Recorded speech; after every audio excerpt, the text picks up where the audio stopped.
नमस्कार दोस्तों, मैं निधि सिंह द फैक्ट टाइम में आपका स्वागत करती हूँ। जानेंगे आखिर क्या है डेरा सच्चा सौदा का सच। काफ़ी सुर्खियों में डेरा सच्चा सौदा की हेडलाइंस पढ़ी होंगी आपने कि ये है, ये है, ये है और वो है, मगर जब बात आती है व्यक्तिगत रूप से सामने आने की तो कौन कौन आता है, बात ये गौर करने वाली है। तो व्यक्तिगत रूप से हमारे चैनल पर लगातार लोग आ रहे हैं। कितनी प्रतिशत सच्चाई है ये आप सोच सकते हैं कि लोग व्यक्तिगत रूप से आते हैं इतने बड़े मतलब एक चैनल पे इतने ज़्यादा लोग, बहुत बड़ी बात है ये। तो नमस्कार मैम, आज ऐसे हैं हमारे साथ एक जुड़ी हैं, काफ़ी टाइम से डेरा सच्चा सौदा से जुड़े हैं, जानेंगे आखिर कैसा था उनका सफ़र। नमस्कार मैम। नमस्कार। क्या नाम है आपका? सुरुचि। डेरा सच्चा सौदा से जुड़ी हुई कितने वर्षों में?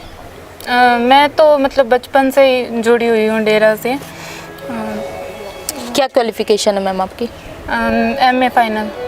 आप एक यूथ हो, आप एक पढ़े लिखे हो, उसके बावजूद आप डेरा सच्चा सौदा जैसी जगह पे जाते क्यों?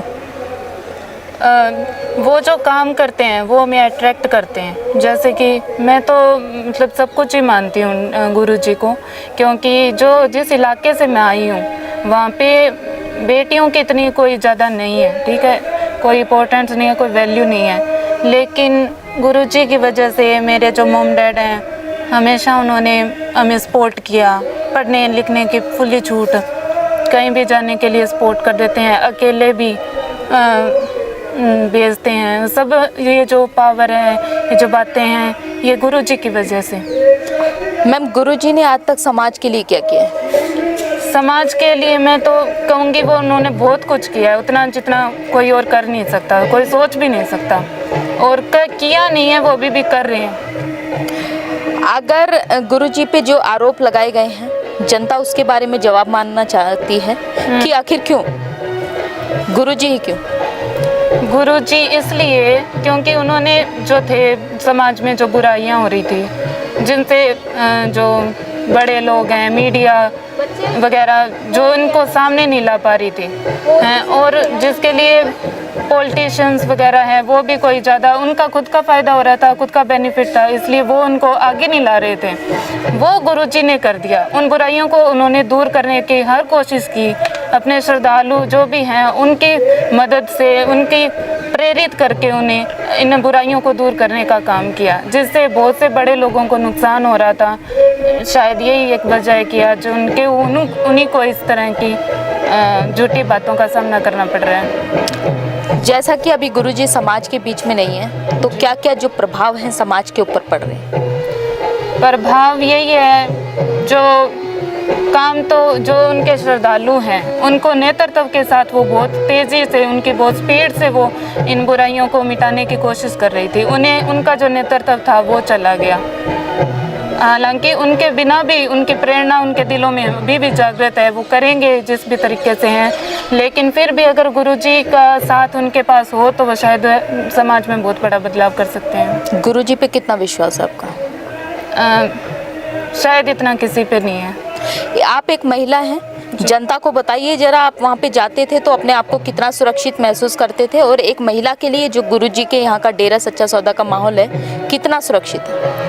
सुरक्षा की दृष्टि से देखूं तो शायद आज का जो टाइम है उसमें लोग घर में भी सुरक्षित नहीं होते, घर में भी नहीं होते, लेकिन वो ऐसी जगह हैं जहाँ पे जाके मेरे साथ मेरे मॉम डैड मेरे लिए बिल्कुल फ्री माइंडेड हो जाते थे कि भाई मेरी बेटी एक ऐसी जगह है जहाँ उसे कोई खतरा नहीं है। बहुत से अच्छे लोगों का साथ, सुरक्षा, वहाँ पे ऐसी कोई बात हो ही नहीं सकती थी जिसके मतलब एक लड़की को किसी परेशानी का सामना करना पड़े। समाज को गुरुजी की ज़रूरत है आज? जी, मेरे ख्याल से तो बहुत बड़ी ज़रूरत है गुरुजी की। लड़कियों पे जो अत्याचार हो रहे हैं किस तरीके से गुरुजी, मतलब गुरुजी आ जाएं तो कितने प्रतिशत जो है गिरावट हो सकती है?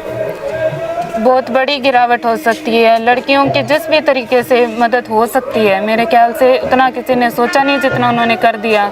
जैसे जो वेश्या होती हैं, जो मजबूर हो जाती हैं कुछ गलत करने के लिए, उनको भी पिताजी ने अपनी कोशिश से कैसे ना कैसे अपनी बेटी बनाकर उनकी शादी कराकर उन्हें नया परिवार देके उनको एक सभ्य समाज में लेके आए हैं। और बेटियां ही नहीं, इसके अलावा भी हर जो समाज है, जो थर्ड जेंडर भी है, उनके लिए भी गुरुजी ने बहुत कुछ किया है। Ma'am, green S welfare force जिसका गठन गुरुजी ने किया था, जी। क्या कारण था उसका? उसका बस एक ही गुरुजी के हर किसी कार्य का एक ही मकसद था, समाज की भलाई। एक ऐसी फौज बनाना, एक ऐसी यूनियन बनाना जो पूरे समाज में फैल के जिस भी ज़रूरतमंद को जो भी ज़रूरत है वो पूरी कर सके, ऐसी एक टीम बनाना इसका विंग की उद्देश्य रहा है। किसी तरीके की तनख्वाह लेती थी ये फोर्स? जी नहीं, ये किसी भी तरीके की तनख्वाह नहीं लेती थी। इनफैक्ट गुरुजी इनके खाने पीने का, इनके आने जाने का सारा कुछ जो है वो खुद उठाते थे, खुद इनको हर तरीके की सुविधा देते थे। और बाकी इनकी ये खुद की इनकी भावना थी कि हम कुछ करें गुरुजी के लिए, तो ये अपने घर से ही अपना खाना वगैरह ये कोशिश करते थे कि हम लेके जाएं। गुरुजी अभी समाज के बीच में नहीं है, तो आपको क्या लगता है समाज में आना चाहिए और सत्संग करना चाहिए दोबारा? क्यों करना चाहिए? ये बहुत बड़ी आज का समाज जो है, इसमें जो मौलिक गुण हैं वो तो ख़त्म होते जा रहे हैं। उनको जगाने के लिए संतों का, पीर फकीरों का एक अच्छा, एक सभ्य समाज के लिए संतों के सत्संग करना बहुत ज़्यादा ज़रूरी होता है। इससे इंसान को एक मोटिवेशन मिलता है भलाई करने का, दूसरों की मदद करने का। सेल्फिश जो है, आज इंसान सेल्फिश बनता जा रहा है, तो इसके लिए ज़रूरी है कि वो इस तरीके की चीज़ें समाज को बनाती हैं, व्यक्ति से समाज बनता है। मंद बुद्धि हैं जो काफ़ी मतलब आपको दिखते होंगे कि रास्तों पे बेचारे इधर उधर घूमते रहते हैं, जी। गुरुजी ने उनके लिए क्या किया है? उनके लिए गुरुजी अपने सत्संगों के माध्यम से यही कहते हैं कि बेटा अगर मंदबुद्धि है उनका इलाज कराओ, उनको उनके घर तक पहुंचाओ, इससे बड़ा कोई पुण्य हो नहीं सकता। और उनकी इन वचनों के ऊपर उनकी श्रद्धालु चलते हैं और ऐसे बहुत से कार्य उनके श्रद्धालु कर चुके हैं। उनको मंदबुद्धियों को उनके घर तक पहुँचाया गया है। सरकार से क्या अपील करना चाहोगे? सरकार से बस एक ही अपील है, जो गुरुजी है, इस गुरुजी जैसे लोगों की ज़रूरत है समाज को। अगर इनको ही आप अपने स्वार्थ के लिए या फिर कोई और किसी बिन जांच के अधूरेपन की वजह से अगर इन जैसे लोगों को जेल में जाना पड़ेगा तो समाज के लिए बहुत दुख की बात है। इनको बाहर आना चाहिए, इनको समाज में सुधार करने के लिए समर्थन देना चाहिए। बहुत बहुत धन्यवाद आपका। जैसा कि आपने देखा, इनका भी यही कहना है, ये भी डेरा सच्चा सौदा जाती थी और वहाँ पर कुछ नहीं देखा।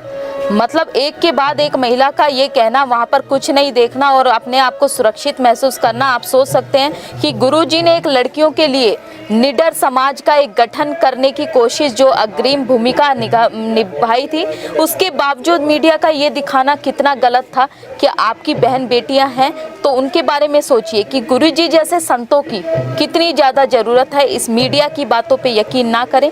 लोगों का यही कहना है कि आगे से आगे लोग आते हैं, यही कहते हैं मीडिया की बातों पे यकीन ना करें। संतों की जो ज़रूरत है, समाज को बहुत ज़्यादा ज़रूरत है। अपनी जो राय है कमेंट बॉक्स में ज़रूर लिखिएगा। बहुत बहुत धन्यवाद।